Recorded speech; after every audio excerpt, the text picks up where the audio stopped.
Seth, I had no idea. Years of petty grievances fallen away. We were brothers again. I need some fresh air.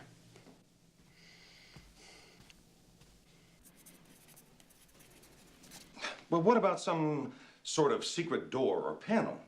Trust me, Lieutenant, the only way in or out of that room is through the door or windows, all of which were locked from inside. You're sure there was no one else in the room when you broke in? No one human. The ruby was supposed to be cursed, at least according to Vikram Singh. What was that name? Vikram Singh. He's the cultural attaché at his country's embassy in Washington. Check on the Singh. See if he was involved in those Muslim protest demonstrations a couple of weeks ago.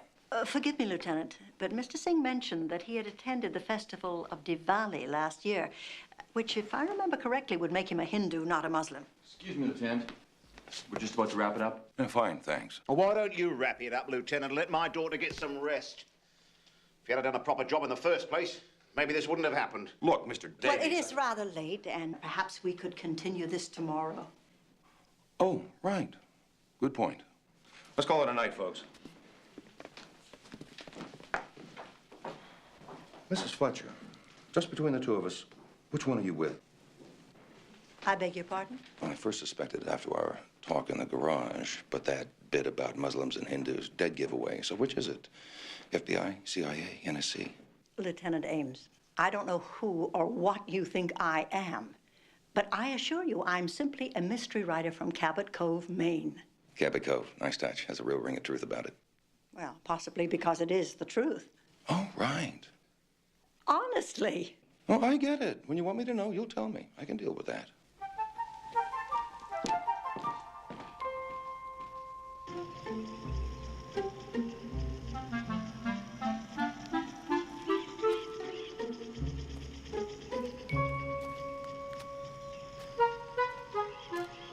Morning, Mrs. Fletcher. Oh, good morning, Lieutenant. Uncover anything yet? Lieutenant, I told you last night, I am not a government agent. I'm a writer. You bet. So what have you got? Well, unfortunately, nothing. From what I can tell, the windows haven't been tampered with, and there are no footprints, except our own, of course. It looks as if whoever was the murderer wants us to believe in that curse. Oh, I get it. Disinformation tactics.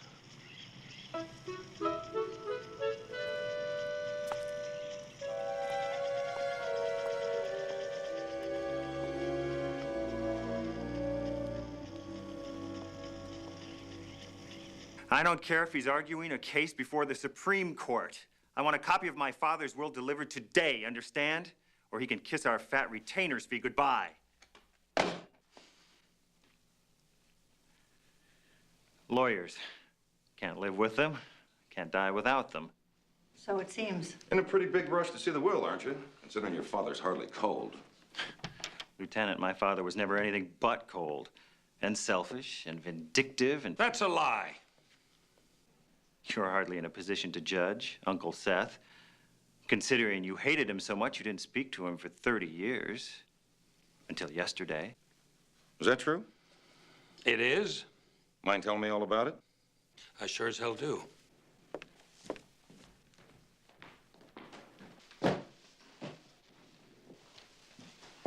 Seth, may I come in? Suit yourself. If you're planning to leave with me, though, you'd better get packed. Leaving? There's no law that compels me to stay here and be accused by innuendos. If they think I killed my brother Richard, they should arrest me. Don't tempt me. Fact is, we're running a check on some prints we found in some whiskey glasses last night. Oh? Perhaps I can help you. One of those sets of prints is mine. Richard and I stayed up last night talking over a drink. Talking. Two guys who hadn't spoken since Ike was in office? What were you? Making up for lost time? Yes. Yes, you might say that. More important, did anybody else say that? If you're asking whether I have a witness or not, the answer is no. Seth, what time did you and Richard talk? Oh, I don't know. Must have been for a couple hours. Probably between 10 and midnight. Seeing the coroner estimated the time of death between 12 and 12:30. That makes you the last person to see him alive. Except the murderer. You expect me to buy this phony reconciliation story? Lieutenant, believe me, you have it on the highest authority. Highest authority? mean, what is it you telling me? In other words, excuse us a moment. Are you telling me Dr. Hazlitt is one of us? Lieutenant, I told you, there is no us. Sure. You bet. So where do we go from here?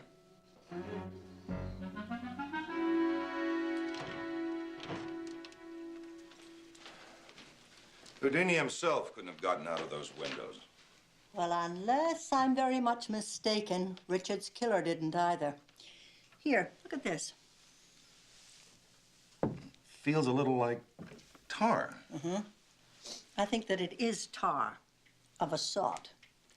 I also think I know exactly how the locked room was accomplished. You do? Whoever killed Richard lit a cigarette and placed it here in the latch, then closed the door very quietly. When the cigarette burned, leaving the tar residue that you felt, it simply allowed the latch to fall into place.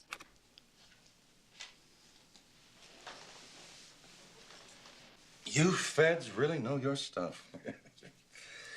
But who would have gone through all this trouble for that ruby? It was certainly no secret, Lieutenant. The Eye of the Daanav had been presumed lost forever. But when we suddenly learned it had been bought by Mr. Hazlitt through a British collector 2 weeks ago, I was immediately ordered to try to purchase it on behalf of the Indian people. The stone must mean a great deal to your country for you to have offered Richard twice what he paid for it. When it comes to the Eye of the Daanav, Mrs. Fletcher, no price is considered too high. Including murder? Are you suggesting I killed Mr. Hazlitt? You make as good a suspect as any. On the contrary, Lieutenant, I tried to save his life by offering to buy the ruby and rid him of the very curse that killed him. Richard wasn't killed by that curse, Mr. Singh, but by someone all too human. If that is your belief, I see no point in further questions. Now, this could have international ramifications. I say we'd better alert Interpol. Or have you already taken care of that?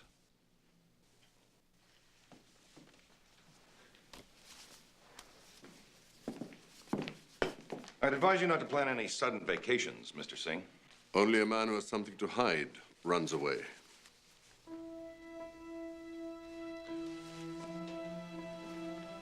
Excuse me, Mr. Singh.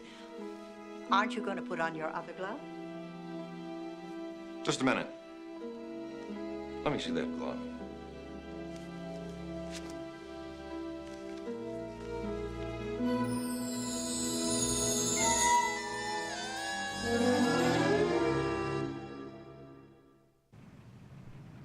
But I don't get it. We caught him red-handed. Well, that is precisely what is bothering me, among other things. What other things? Look, Singh tried to murder Mrs. Hazlitt to get the ruby. And when that didn't work out, he came back after the doc and his brother had their talk, killed Richard Hazlitt, stole the ruby, and then rigged it to look like the curse. Sounds logical to me. Yes, but don't you see? If the attack on Alice was related to Richard's murder, I mean, it's extremely unlikely that Mr. Singh is the killer. How come? Because whoever started that car in the garage had to have known that Alice would be there to get Richard's present, something that Mr. Singh had no way of knowing. What about finding the ruby in Singh's glove? Well, frankly, I doubt that an intelligent man like Mr. Singh would have deliberately hidden the ruby in the glove and then put it on in front of us. No, I suspect that Mr. Singh's only crime was indulging a moment of weakness when he found the ruby and then tried to slip out with it. Then you're suggesting the real killer planted the ruby on Singh to frame him. Well, if Singh didn't murder Richard, who did? Carolyn Hazlitt. She's here. You told me to tell you when she arrived, Lieutenant. Yeah, send her in. Yes, sir. Uncle Seth, Carolyn? what's going on? Why have I been summoned here? Wouldn't know. It's about money, Miss Hazlitt. 32,000 that we know of.